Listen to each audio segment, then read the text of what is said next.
up, guys? It's your girl Arsharae, and it has definitely been a long time since I've been in front of a camera. It feels weird almost. Um, so yes, I know I stopped doing reviews. I honestly, between me going back to school to get my doctorate and between all this baby stuff, I haven't really had much of a desire to record. And I apologize for the people like that were really getting into my videos and everything. That was kind of selfish of me, but like mentally I was going through a lot. So in this video I just kind of like want to talk about what's been going on with me as far as me trying to get pregnant. So I did decide to do Vlogmas this year, and this is gonna be my first Vlogmas video. Yes, I'm 2 days late, but it is what it is. I got a lot going on, but I'm gonna make time for this. Um, so if you've been following me for a while, you know that in December 2017, I had a myomectomy, and that myomectomy was because I had fibroids, and I had really big, one really big fibroid. And if I can find a picture, I'll insert it in the video. But it's well, not very graphic, but it's graphic. It's gross. Um, fast forward 2017, 2018, I started, the doctor told me that I had to wait 6 months before I could try to get pregnant. 2018, I want to say September of 2018, I had my first IUI, and it failed. If you don't know what IUI is, IUI is an interuterine insemination. Basically what they do is they take sperm, frozen or fresh, and in my case, since I am a lesbian and I don't have a male partner, I use frozen sperm. So they take the frozen sperm, they thaw it out, they put it inside of a catheter, they put the catheter inside of you, and then you so close, they put a catheter inside of you, and then they release the sperm inside of you, and you wait 2 weeks to see if you get pregnant or not. But you also have to take a trigger shot. You take the trigger shot like 36 hours before your IUI. And the trigger shot, you basically like have to stick yourself in the stomach.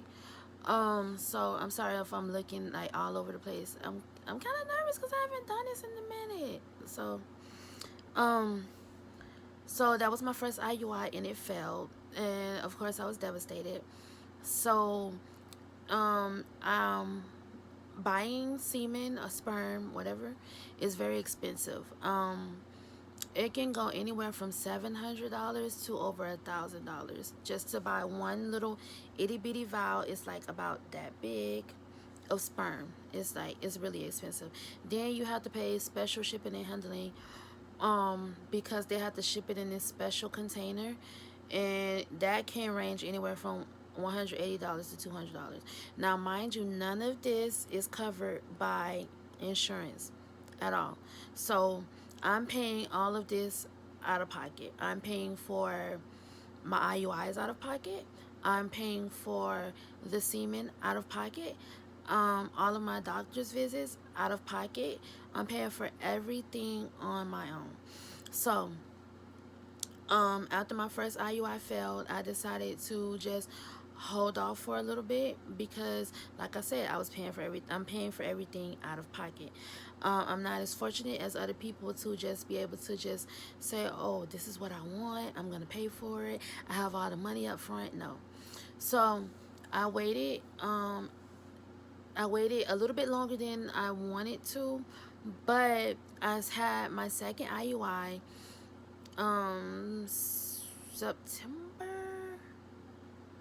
October of this year, and it failed again. So that this time around I bought 2 vials of sperm.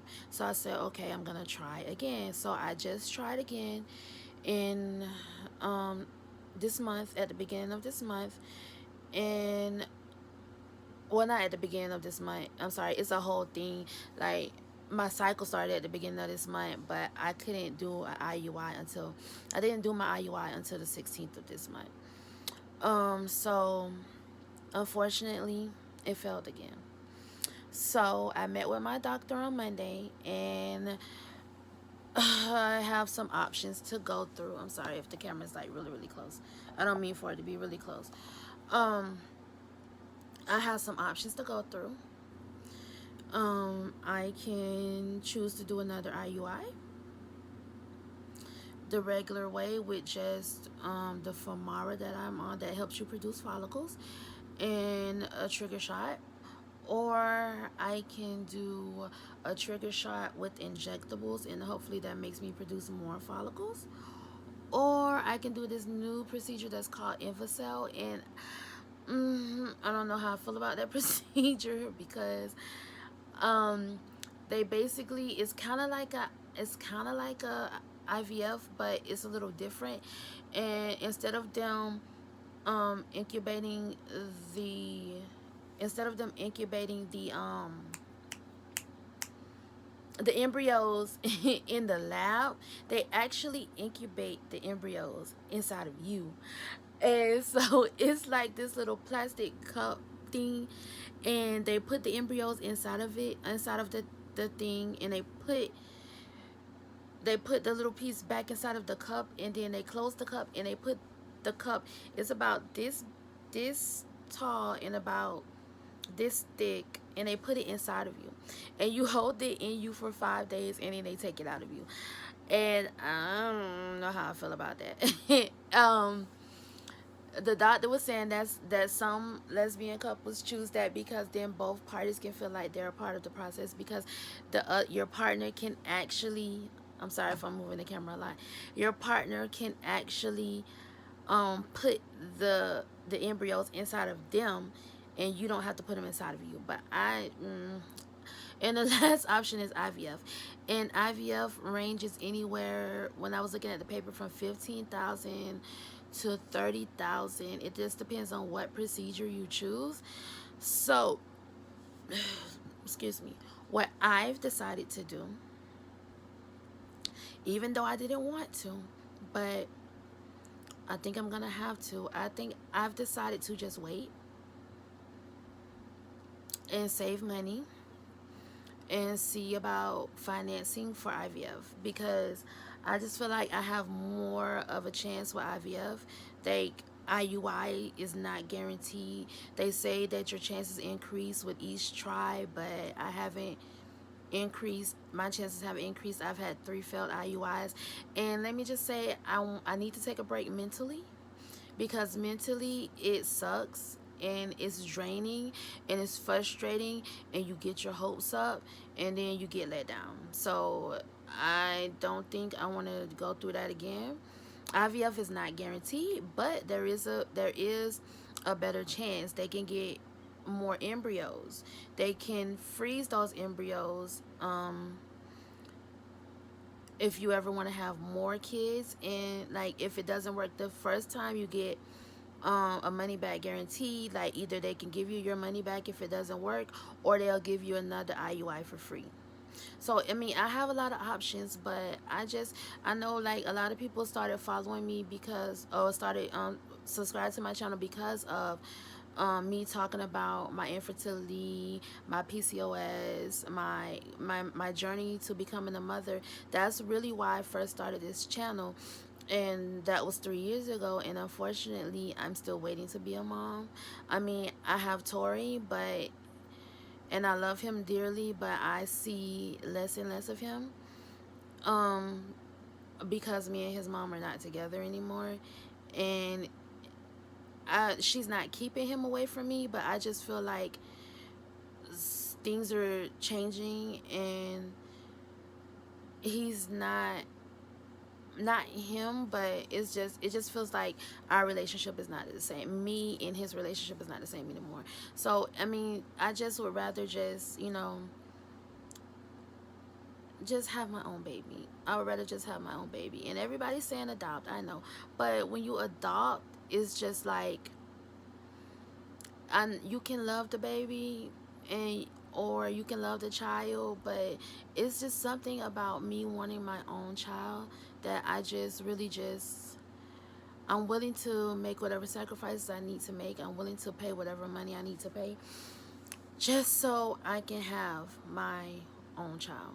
So that's pretty much what's going on. That's my update.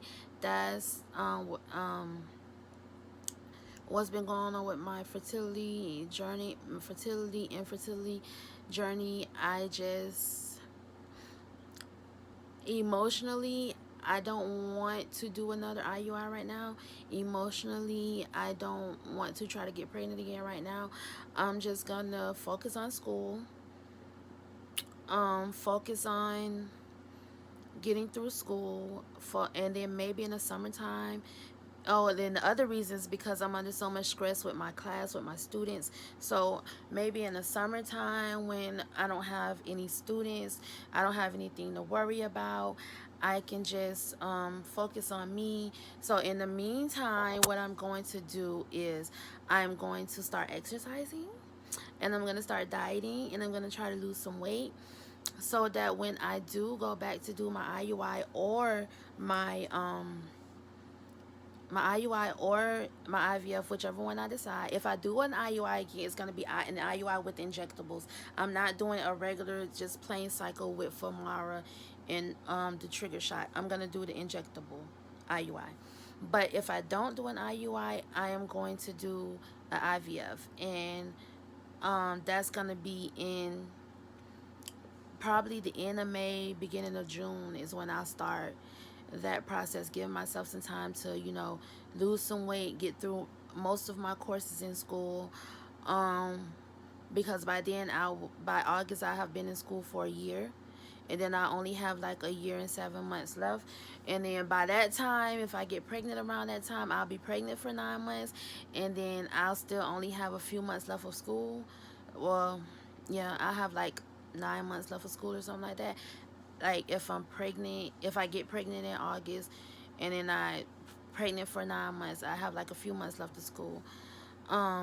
And it won't be too much on me. But yeah, now I'm rambling. But yeah, I just want to, to say, yes, I am doing Vlogmas. I'm not sure what type of videos I'm gonna do, because my life is boring. I come home, I go to work, I come home, and I do nothing. So I'm gonna have to figure out some video ideas. But other than that, yeah, this is my first Vlogmas this year, my first Vlogmas video this year. And I just wanted to kind of give you guys an update, because I know, I haven't really talked about me trying to get pregnant. I haven't talked about it in a while, but I just want to give everybody an update. I feel like I owed that to you guys. So yeah, so we'll see where this journey goes. I think I'm gonna do more videos, maybe not in Vlogmas, I'm not sure yet. More videos on my infertility and how it affects me and my mental state, because is tough. It's really tough, especially when you really want something and you really want to be a mom. Is really, really tough, and it's really, really frustrating, and it's really, really hard. But thank you guys so much for watching. I love each and every one of you, and I will see you guys in the next video. Bye.